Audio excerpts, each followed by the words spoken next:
Laisse-moi te dire quelque chose d'étrange à propos du silence, à l'ère du numérique. Nous vivons dans un monde où presque tout est partagé.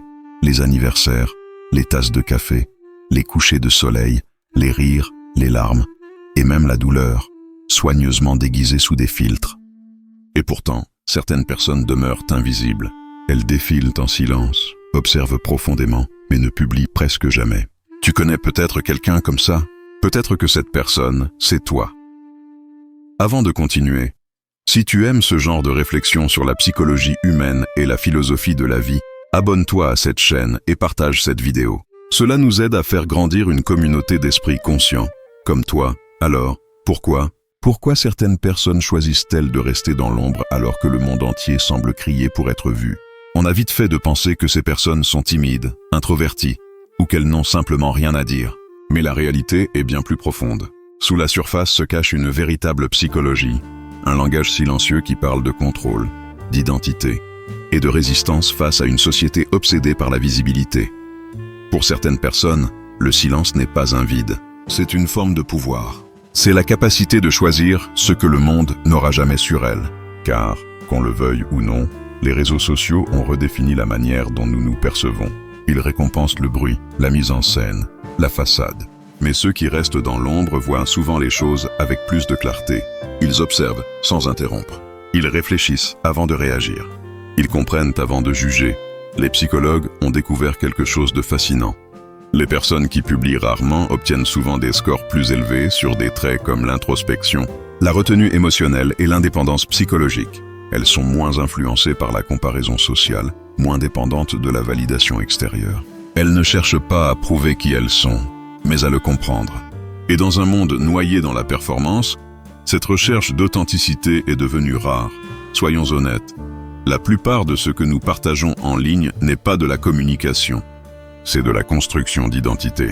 Chaque photo, chaque légende, chaque story dit inconsciemment « Voici qui je suis ». Dis-moi que tu approuves, mais lorsque tu arrêtes de poster, quelque chose change. Ton estime cesse de dépendre du bruit des applaudissements numériques. Tu cesses de penser en termes de légende et tu recommences à vivre les moments pour toi, pas pour une caméra. C'est cela, la psychologie cachée de ceux qui ne postent plus. Ils ne rejettent pas la technologie, ils rejettent l'illusion. Ils recherchent la vérité dans un monde saturé de faux semblants. Ils refusent de réduire leur existence à des fragments soigneusement sélectionnés, parce qu'ils savent que plus on expose, plus on perd. Et ce qu'ils cherchent à préserver, c'est la part sacrée de leur vie, ce qui n'appartient qu'à eux. En psychologie, il existe un concept appelé propriété psychologique. C'est ce sentiment profond qu'une expérience t'appartient, qu'elle est à toi. Mais dès que tu la publies, elle ne t'appartient plus tout à fait. Elle devient publique, exposée à l'interprétation, au jugement, à la moquerie.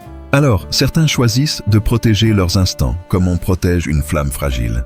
Ils gardent leurs souvenirs intacts, à l'abri du regard des autres. Et peut-être que ce n'est pas de la solitude. Peut-être que c'est une forme de liberté. Car il faut du courage pour exister en dehors du regard. Il faut du courage pour vivre sans chercher à être validé. Quand tu arrêtes de publier, tu redécouvres la lenteur du temps. Les couleurs deviennent plus profondes, les conversations plus vraies. Tu ne vis plus pour prouver, mais pour ressentir. Mais soyons lucides. Tout le monde ne vit pas ce silence de la même manière. Pour certains, il s'agit de paix. Pour d'autres, d'épuisement. Les réseaux ont créé une fatigue subtile. Celle de devoir toujours se montrer heureux, accompli, parfait. Certains finissent par se retirer, non pas par rejet, mais par préservation. Ils comprennent qu'ils ne doivent rien au monde. Aucune explication, aucun spectacle, aucune preuve de bonheur. C'est l'une des grandes confusions de notre époque. Nous avons remplacé la valeur par la visibilité. Nous pensons qu'être vu, c'est exister. Mais certaines des expériences les plus marquantes de ta vie se dérouleront dans l'invisibilité. Sans caméra, sans témoin. Et pourtant, ce sont elles qui te construiront le plus profondément. Parce que la vraie signification n'a pas besoin d'audience. Elle a seulement besoin d'être vécue. Les personnes qui ne postent pas ont compris cela. Elles savent que la vie la plus authentique est celle qui ne cherche pas à être performée. Que la présence vaut mieux que la preuve. Que la paix vaut mieux que la popularité.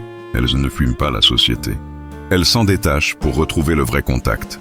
Celui qu'on ne mesure pas en like, mais en regard, en rire, en silence partagé.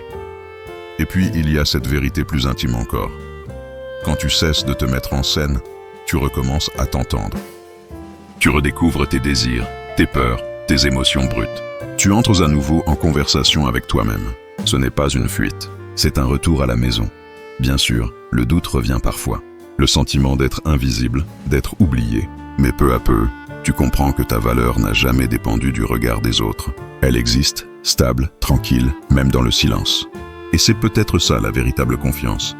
Non pas le cri visible du « je suis là », mais le calme profond du « je suis bien ».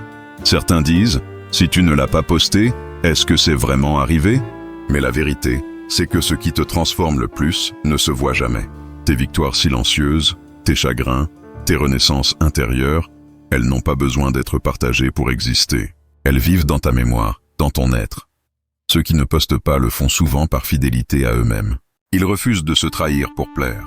Ils préfèrent vivre en cohérence, en alignement entre ce qu'ils ressentent et ce qu'ils montrent, parce qu'ils savent qu'à force de se mettre en scène, on finit par jouer un rôle, même sans le vouloir. Et dans ce monde qui récompense le spectacle, vivre en silence est devenu un acte de rébellion. Mais c'est une rébellion douce, une rébellion éclairée, celle de ceux qui ont compris que la vie ne se prouve pas, elle se vit. Alors, la prochaine fois que tu remarques quelqu'un qui ne poste jamais, ne pense pas qu'il se cache. Peut-être qu'il se préserve, peut-être qu'il vit, peut-être qu'il a simplement retrouvé la beauté des instants sans témoin, la vérité des émotions sans audience. Peut-être qu'il a compris ce que tant ont oublié, que le silence n'est pas un vide, mais une forme de plénitude, et que parfois, la chose la plus humaine que tu puisses faire, c'est de garder une partie de ta vie rien que pour toi. Parce qu'au fond, nous ne sommes pas des performances, nous sommes des êtres humains. Et ceux qui ne postent pas ne sont pas absents, ils sont simplement présents autrement.